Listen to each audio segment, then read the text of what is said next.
Hey folks, Sega Sonic fan here. Today I'm doing a little rundown on the Model 1 Sega CD.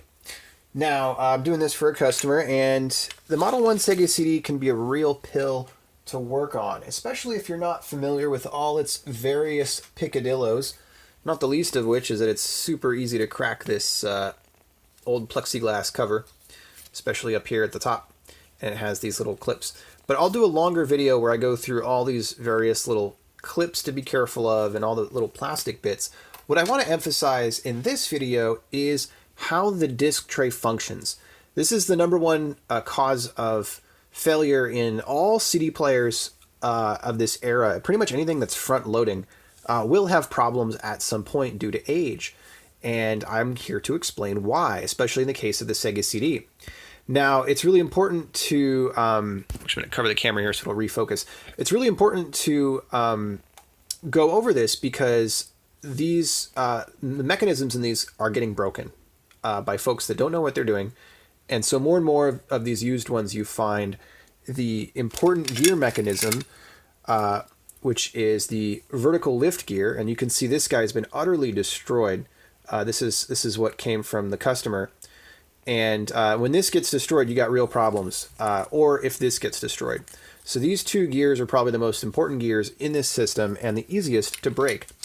So let me explain how this works, and I'll show you in action too. I have kind of a cool setup here. By the way, side note, this is about the coolest use of helping hands I've ever seen. I'm so glad this actually worked. This is my new magnetic helping hand base, which is really cool. And so basically with the tray eject mechanism, and here's what the inside of your, at least part of your assembly looks like. So how this works, though, is there's really three causes of failure. First, I'll show it to you in action. And what I'm going to do here is I'm going to take two wires, and red and the black. Now, these go to this motor, which is, on the underside. Sorry, it's over here. So this is actually mounted over here.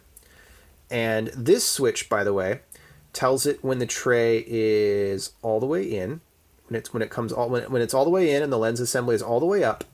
The gear mechanism will push this switch gently like that, and that says stop engaging the motor. The tray is now closed. When the tray opens and it's coming out this way, it will engage this switch like that, and then this is the motor power, of course, going input output. So, or rather input. So if these switches break, of course, you will have an issue. And the easy way to check that is you put your multimeter leads on here and just gently, push it and see if you're getting a short or not. When I've seen these break, sometimes they'll be like 100, 200 ohms, might give you an error. Below 200 ohms, you should be fine. But honestly, these very seldom are the issue. Very, very rarely. But that's the thing you can check, especially if you hear the motor engaging when it shouldn't. So you have your switches, right? But what I'm going to do here is I'm going to take the red and the black, which are power to this motor, and I'm going to hook them up to my bench supply so that we don't have to have a whole Sega CD module hooked up here. And that'll just engage and move the tray. And when I reverse these wires, when I reverse the red and black, it will reverse the motor direction and it will go in reverse. So first, let's go ahead and open the tray. If I remember the polarity here. And so that's when it's one way, right? Now you want to be very careful doing this, and you want to do it where you're only touching the power, like kind of like, pressing it, because you want to cut the power right away as soon as the tray is all the way open. That's why this test rig is a little dangerous, so be warned, because these switches are not telling it to shut off power. You have to do that. And if you leave power applied for too long, you can burn out the motor or damage the gear. And by too long, I mean like even 10 seconds. So you got to be careful when you're doing this kind of a test. So, okay, that's how the tray opened. Okay, let's go ahead and reverse it.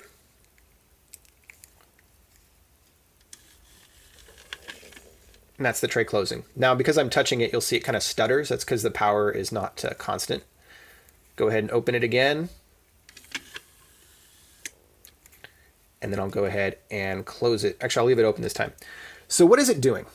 How is it raising this and lowering this as well as doing, actuating it in the linear direction that way? Well, I'll show you. First thing is to remove the tray. Now to remove the tray, you want to have it pushed out. Whatever you do, don't force it out. If you can't get the tray to push out, what you can do is reach in with your finger and push this clockwise. You'll see if I move this counterclockwise, the tray comes back in. If I push it clockwise, it goes out. There's also a tiny flathead. You can actually move this manually if it's stuck for some reason, although I try not to touch that. So next thing you want to do is look for these little holes right here. And you see these little guys? This is a little plastic bit that bends outward, and there's one of those on each side. So what you do is you bend those outward, and you can kind of gently push out the tray. By the way, folks, before you gently push out the tray, I'm sorry, let me back up. I forgot a very important step. You have to remove the stopper.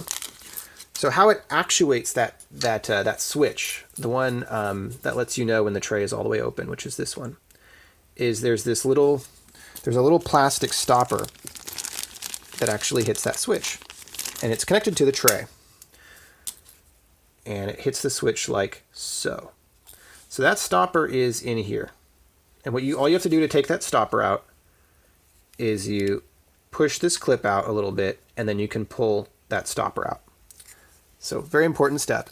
Once that stopper is out, now you can do these side clips to take out the tray itself, and it's hard to do them at the same time, so what I do is I kind of wiggle one side and then wiggle the other. And again, just going slow, being gentle. Old plastic. Especially because I'm on this helping hand setup, I gotta be careful. And I did. Okay. Whoa. Launched out there because I don't have this on a workspace. And so this is, of course, how it connects to the tray and moves it up and down. So the issue the things that it's doing, by the way, is that motor goes to this belt. This belt, of course, is one of the #1 causes of failure because belts get old and they wear out. So you can buy a new belt for about $5 to $10. That belt will be the first thing to check. And if this is turning, but the white piece is not actuating, that's a good sign that it's your belt. But the next thing to check is going to be your actual gear. And what you want to do is undo the one screw right here.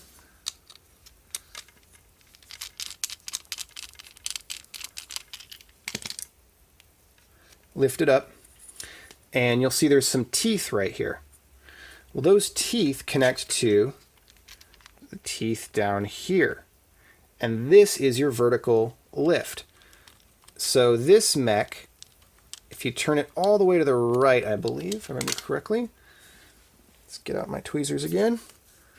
By the way, highly recommend these kind of rounded tweezer bits. Very useful for jobs like this.